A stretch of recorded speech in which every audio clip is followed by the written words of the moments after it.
two municipalities tried to project out what its anticipated growth projections were, to try and get a feel for what was down the road 20, 30 years from now. Those discussions back in 2004 between South Huron really were, a consensus was that we needed to do something to meet future demands of both municipalities in these lagoons, and that while we were at it, we probably should invite or ask whether Blue Water, our neighbor to the north, had similar concerns or similar interest in partnering with this municipality on doing something with the existing system. There subsequently, after considerable discussion over those, I guess about a year and a half, 2 years, consensus was that we would all work together to design a facility that would meet all of our future needs.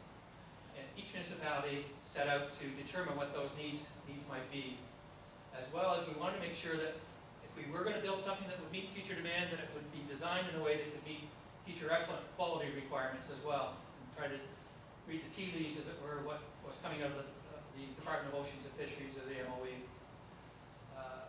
As we started to put that together, federal and provincial governments announced funding opportunities for municipalities under the Build Canada program that we thought we might be eligible for. And so an application for funding of those programs and the FCM program for green municipal initiatives was also pursued. So the discussions, the little red part, it's a little bit to get in context. The big green part down at the bottom is Pine River Provincial Park. The blue part represents Lake Huron. The red part illustrates what the existing Grand Bend Lagoon service area is. Basically, it's the village of Grand Bend with the addition of what was Green Forest Estates. It's now Harborside Village, as well as Rice Group. So the discussions in terms of what our projected future needs might be identified an area that was considerable, right down to the Saddle River Cut in the south, up to St. Joseph's along the lakeshore in Blue Water. And there was a desire, if it was possible, to address some of the septic tank issues in the Dashwood area. So that was the ultimate vision of what the three municipalities perceived to be what their intent was to meet future needs, and assigned that task to Dillon Consulting to develop a facility that could meet those demands. This is an abbreviated version, but part of the process of undertaking that was to review a variety of expansion alternatives to the existing lagoons, including there's a New Hamburg process, a wetland treatment process, upgrades, and so on and so forth. There's several others beyond this. This just represents the slide. We looked at that. We also felt it was prudent at this point to look at sustainable design concepts for a new treatment facility to try and achieve as much efficiency as we could in how that plant would function and operate. And so the identified target, the existing lagoons are at 1,891 cubic meters per day, and the cumulative desire or expectation or identified need for the three municipalities together identified approximately 4,659 cubic meters per day. And that included capacity allocations for both zones 3 and 4. The idea being that if we were going to design a plant, even though there was no identified immediate need for zones 3 and 4, it was felt prudent that we should incorporate a design that could meet those needs if circumstances changed.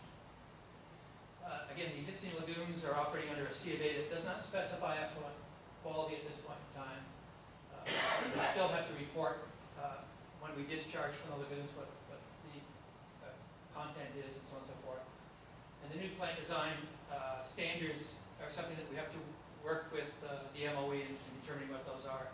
And they're ultimately established once that's determined with the certificate of approval, which will measure our performance.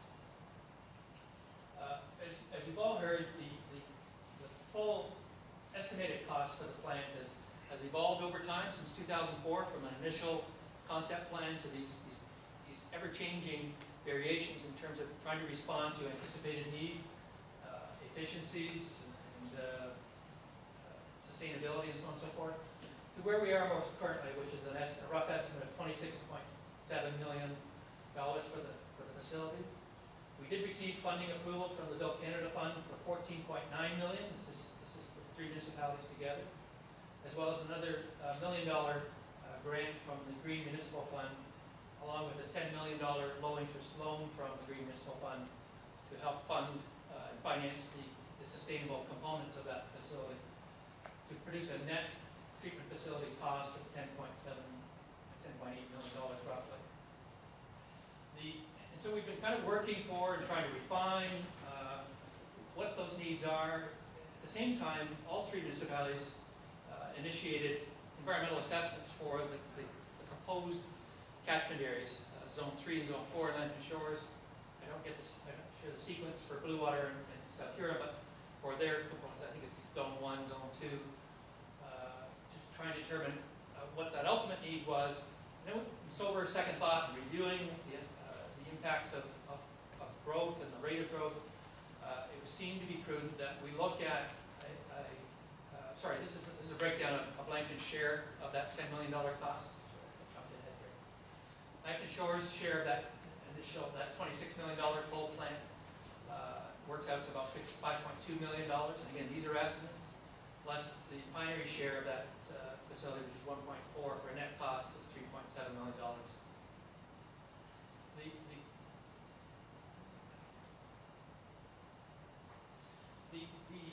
In terms of anticipating how quickly that growth and that development was going to take place, how quickly the other municipalities, as well as ourselves, could bring on the expansion of those collection systems, it would seem to be prudent that we look at a scaled-down version of the plant called treatment, which is basically designed by treatment trains. A single treatment train is half of what the full plant could accommodate. And so we did some projections on what that would cost. It's roughly $21 million. And again, you apply proportionate share of the grants and so on and so forth, you get down to a net number of Lambton Shore share. So these really are speculative. It's a moving target as information comes forward as what these costs are going to be. The project is out for tender now on both options, so we'll have a hard number, I think mid-October, maybe late October. So we'll get a better handle on how accurate or how inaccurate the estimates were. One of the discussions that the council, the previous council and this council need to get into is how we would develop or address the cost recovery for the cost of building this plant.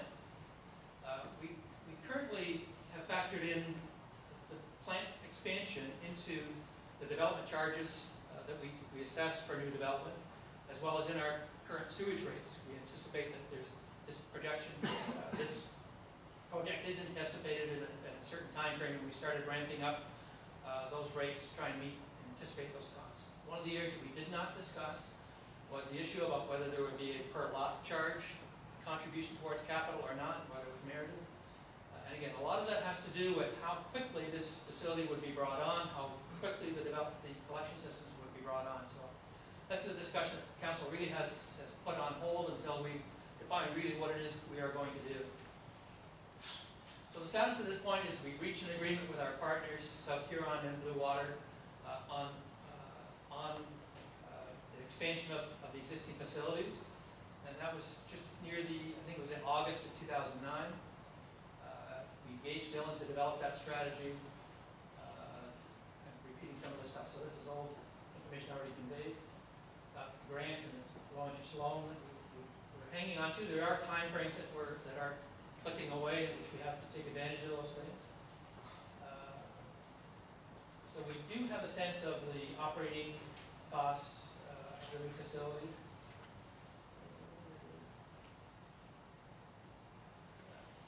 From an operational standpoint, we've confirmed, because we are the largest anticipated user of the facility, we would be the administrating municipality for the new jointly owned facility. There was an agreement on the initial operator of the facility being OMI, just to get our feet under us as we operate them, and probably will for proposals. We developed a preliminary budget on what those costs would be to operate the facility.